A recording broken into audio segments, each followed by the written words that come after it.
Hi viewers, இது Banu ஆர்கானிக்கான Tamil channel. நான் உங்கள் பானு. என்னோடய முருங்கை மரத்தில் பாருங்கள் எவ்வளவு காய்கள் அப்படின்னு. ஒரு ஷார்ட்ஸில் நான் உங்களுக்கு பெருங்காயம் கூட புதைச்சி காமிச்சிருப்பேன். பூக்கள் கொட்டுற பிரச்சனை இருக்குது அப்படின்னா கண்டிப்பாக சமையலுக்கு பயன்படுத்துகிற கட்டி பெருங்காயத்தை புதைச்சி வைங்க. இந்த மாதிரி பூக்கள் கொட்டாமல் காய்கள் திருச்சியாக பிடிக்கும். காய்கள் சூப்பராக இறங்கும். கண்டிப்பாக கட்டி பெருங்காயம் ஒரு சின்ன சுண்டைக்காய் சைஸ் எடுத்து நீங்கள் மரம் வச்சுருக்கிற அந்த வேர் பகுதியில் கொஞ்சம் பள்ளம் பண்ணி புதைச்சி வச்சுருங்க. இதனால் கம்பளி பூச்சி தொல்லையும் உங்களுக்கு வராது. இந்த கத்திரி செடி நான் கவாத்து பண்ணி விட்ட செடி. இதில் திருப்பி பிஞ்சுகள் இறங்குதுங்க. உரங்கள் கொடுக்க வேண்டியது இருக்குது.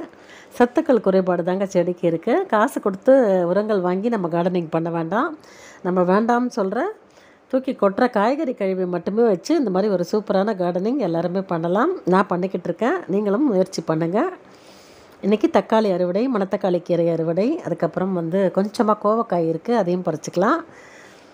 தக்காளி எப்படி பழுத்திருக்குன்னு பாருங்களேன். இது கூட எனக்கு கம்போஸ்ட்டில் தானாகவே முளைச்ச தக்காளி செடி. அதை வளர்த்து இப்போ நான் அறுவடைக்கே கொண்டு வந்துட்டேன். அதனால் காய்கறி கழிவை கண்டிப்பாக உரமாக்கி ஒரு சிம்பிளான கார்டனிங் சூப்பராக எல்லாருமே பண்ணலாம். நீங்களும் முயற்சி பண்ணி பாருங்கள்.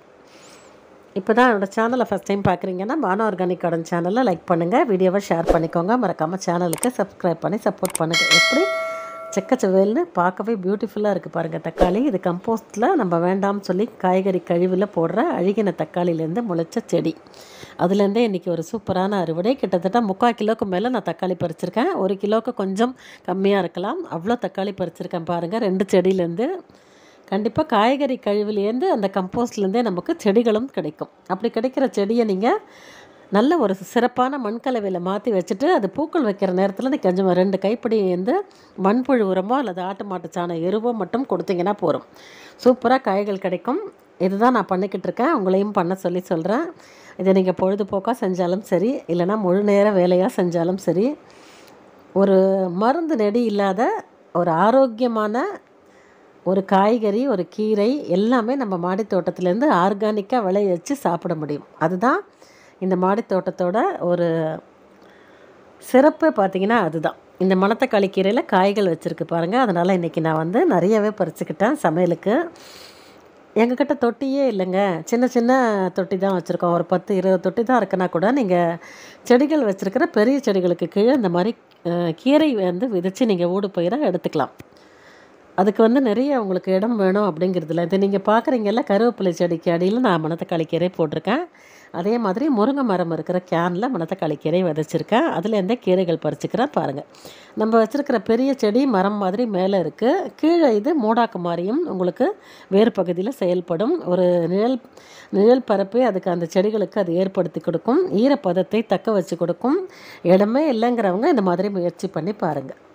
ஏன்னா கீரைகள்லாம் நம்ம 20-25 நாளில் பறிச்சிட போகிறோம். இதுக்கு வேரும் பார்த்திங்கன்னா ரொம்ப பெரிய வேர்லாம் இதுக்கு வராது. அதனால் நீங்கள் பெரிய மரம்லாம் வச்சுருக்கீங்கன்னா அதுக்கு கீழே நீங்கள் முள்ளங்கி, அப்புறம் மணத்தக்காளி கீரை, முளைக்கீரை, சிறுகீரை, அரைக்கீரைன்னு புதினா, வெந்தயம், கொத்தமல்லின்னு இந்த மாதிரி பாலக்கீரை எல்லாமே போட்டு எடுத்துக்கலாம்.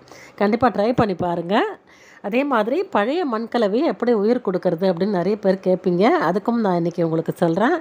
வீடியோவை ஸ்கிப் பண்ணாதீங்க. நீங்கள் ஸ்கிப் பண்ணாமல் பார்த்து சப்போர்ட் பண்ணால் தான் என்னால் தொடர்ந்து வீடியோ கொடுக்கறதுக்கு எனக்கு ரொம்ப மோட்டிவேட்டடாக இருக்கும். அதனால் தயவுசெய்து ஸ்கிப் பண்ணாமல் ஃபுல்லாக பாருங்கள். பழைய மண்கலவை ஒரு ஈல்டு முடிஞ்சு ஒரு செடியை பிடுங்கிட்டோம் அப்படின்னா அந்த செடிக்கு ஒரு 15 டேஸ் ரெஸ்ட் கொடுத்துருங்க. 15லேருந்து 20 நாள் அந்த மண் அப்படியே இருக்கட்டும். அதுக்காக அந்த மண்ணுக்கு தண்ணி தெளிக்கக்கூடாதா அப்படின்னு கேட்டிங்கன்னா கண்டிப்பாக எல்லா செடிக்கும் தண்ணி விடும்போது அந்த நம்ம பிடுங்கி காலியாக வச்சுருக்கிற அந்த பாட்டுக்கும் நம்ம தண்ணி தெளித்து ஈரப்பதத்தை தக்க வச்சு கொடுக்கணும். ஏன்னா அதில் நுண்ணுயிர்கள் இருக்கும், மண்புழுக்கள் இருக்கும். அதனால் அதை சாகாமல் நம்ம மெயின்டைன் பண்ணிக்கணும். அந்த மாதிரி 15-20 நாள் பதப்படுத்தின பிறகு அதில் நீங்கள் திருப்பி உரங்கள் கலக்கணும். உயிர் உரங்கள் இருந்தால் கலங்க. உயிர் உரங்கள் இல்லை அப்படின்னா நீங்கள் மண்புழு உரம், ஆட்டு மாட்டு சாண எரு, நம்ம பண்ணுற காய்கறி கழிவு, கம்போஸ்ட் உரம் எல்லாத்தையுமே கலந்து நீங்கள் இந்த மாதிரி கம்போஸ்ட்டில் தக்காளி செடி கிடைச்சாலும் அதில் மாற்றி வச்சுக்கலாம். கத்திரி விதைகள் நீங்கள் நாற்று மாற்றி வச்சுருந்தாலும் அதில் எடுத்து நீங்கள் வச்சு வளர்க்கலாம். இந்த மாதிரி ட்ரை பண்ணி பாருங்கள். இன்றைக்கி மணத்தக்காளி கீரை இந்த மல்லிகை செடி இருக்கிற அந்த பேக்லேயும் மணத்தக்காளி கீரை போட்டிருக்கேன். அதையும் இன்றைக்கி பறிச்சுக்கிட்டேன். இன்றைக்கி எக்கச்சக்கமாக தக்காளி அறுவடை. சூப்பரான மணத்தக்காளி கீரை மருந்து நெடி இல்லாமல் நம்ம மாடி தோட்டத்துலேருந்தே ஆர்கானிக்காக கண்டிப்பாக விளைய வச்சு நம்மளால் சாப்பிட முடியும்.